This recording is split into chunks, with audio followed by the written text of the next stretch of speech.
बिस्मिल्लाहिर्रहमानिर्रहीम। अस्सलामु अलैकुम वरहमतुल्लाहि वबरकातुहू। आज हम सीखेंगे वज़ू करने का सुन्नत तरीका। अगर आप पूरी वीडियो देखेंगे तो आपको जल्दी समझ आएगा। अगर आप स्किप करके देखेंगे तो आपको आधा अधूरा समझ आएगा और सही पता नहीं चलेगा कि वज़ू किस तरह किया जाता है। शुरू करते हैं। सबसे पहले हमें दिल में इरादा करना है, यानी नीयत करनी है कि मैं वज़ू करने लगा हूँ। उसके बाद हमें दिल में बिस्मिल्लाहिर्रहमानिर्रहीम पढ़ना है। उसके बाद वज़ू शुरू कर देना है। सबसे पहले हम 3 बार हाथ धोएंगे इस तरह से। हाथों को इस हड्डी तक धोना है 3 दफ़ा।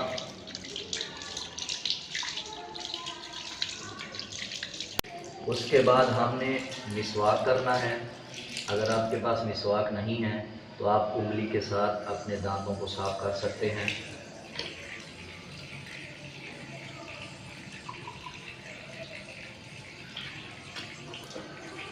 दांत साफ़ करते हुए आपने ये शहादत की उंगली इस्तेमाल करनी है।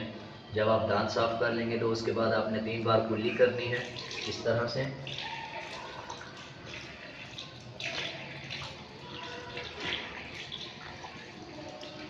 जब आप कुल्ली कर लेंगे 3 बार, उसके बाद आपने नाक साफ़ करनी है, यानी नाक में पानी डालना है।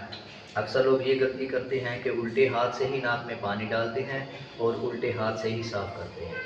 या तो कुछ लोग सीधे हाथ से नाक साफ़ करना शुरू कर देते हैं। इस तरह करना गलत है, बल्कि आप सीधे हाथ से नाक में पानी डालेंगे और उल्टे हाथ की जो उंगली है वो नाक में डाल के आप उल्टे हाथ के साथ नाक को साफ़ करेंगे। जिस तरह मैं करके दिखा रहा हूँ इसको फॉलो करें।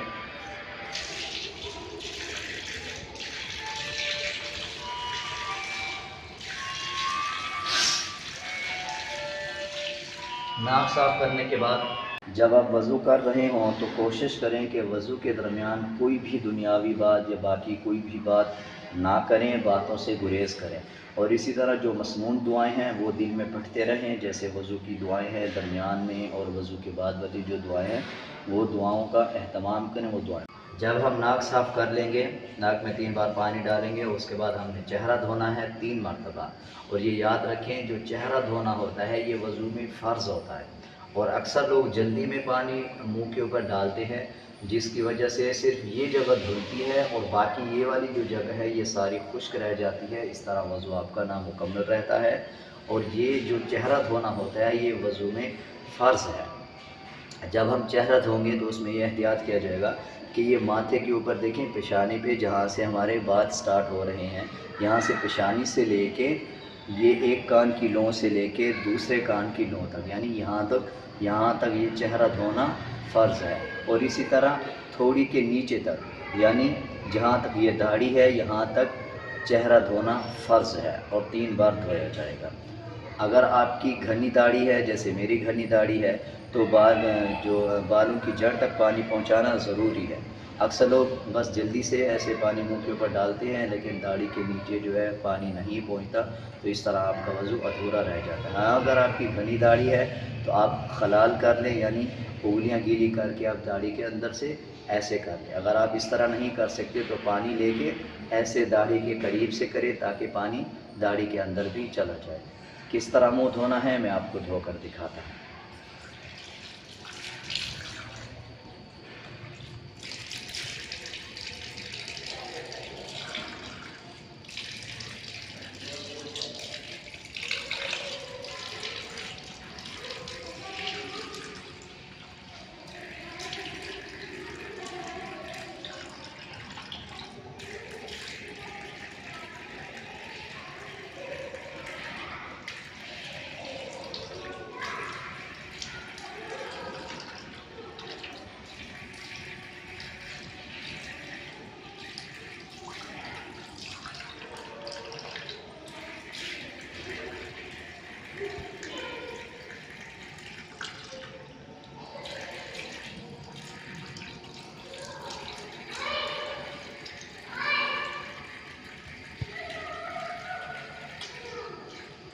चेहरा धोने के बाद आपने इस तरह कर लेना है, ये जो दाढ़ी का पानी नीचे से गिर रहा होगा इसको इस तरह करके आपने पानी आगे की तरफ ऐसे झाड़ लेना है ताकि इससे आपके कपड़े भी ख़राब ना हो।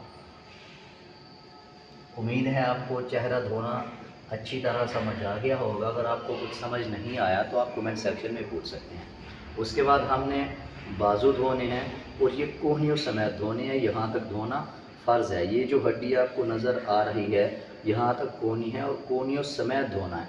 तो यहाँ तक हाथ हम धोएंगे थोड़ा सा ऊपर करके 3 मरतबा। यह मैं आपको धोकर दिखाता हूँ।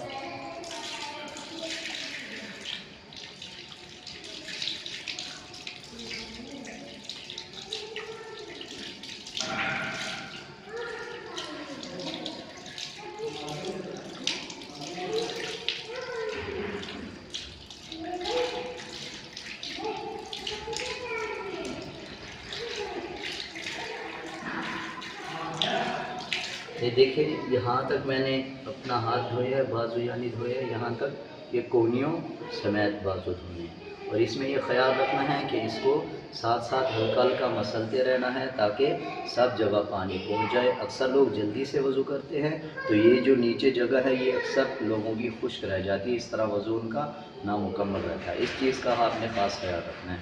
इसी तरतीब के साथ दूसरा बाजू धोएंगे। पहले हमने राइट धोना है यानी सीधा, और उसके बाद उल्टा बाजू।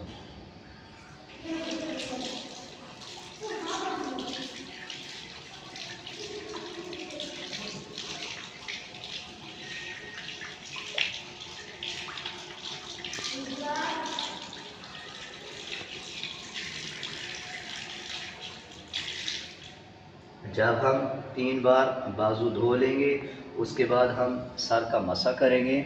और मसा करना वज़ू में फ़र्ज़ है। जैसे वज़ू में मुंह धोना फ़र्ज़ है वैसे ही 3 बार हाथों को धोना यानी बाजुओं को धोना फ़र्ज़ है। इसी तरह सर का मसा करना भी फ़र्ज़ है। अब मसा करने का तरीका ये नोट कर लें कि सबसे पहले हमने दोनों हाथों में पानी थोड़ा सा डालना है इस तरह। फिर ये 3 उंगलियां, ये जो छोटी उंगली है इन तीनों को इस तरह मिला लेंगे और ऐसे इस तरह से मसा किया जाएगा।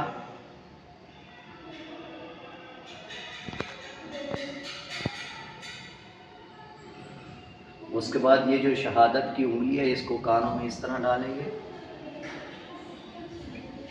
और ये जो थंब यानी अंगूठा बच जाएगा इसको कानों के पीछे इस तरह से करेंगे।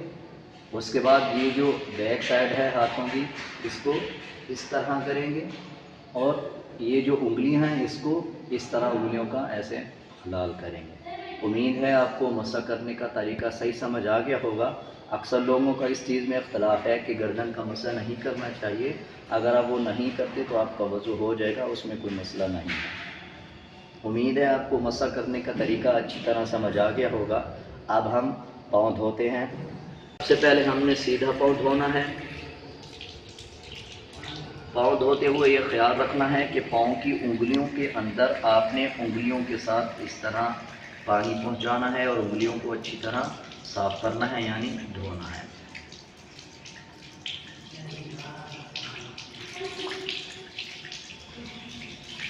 पाँव धोते वक्त इस चीज़ का ख्याल रखना है कि पाँव की ये जो हड्डी है यानी टखनों समेत पाँव धोना ज़रूरी है।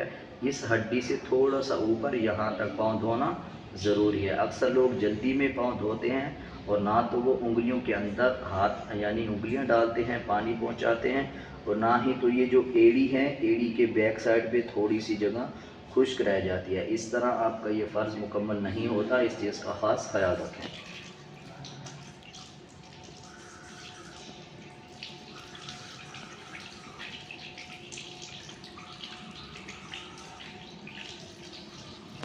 इसी तरह अब हम उल्टा पाँव धोएंगे, वो भी 3 मरतबा।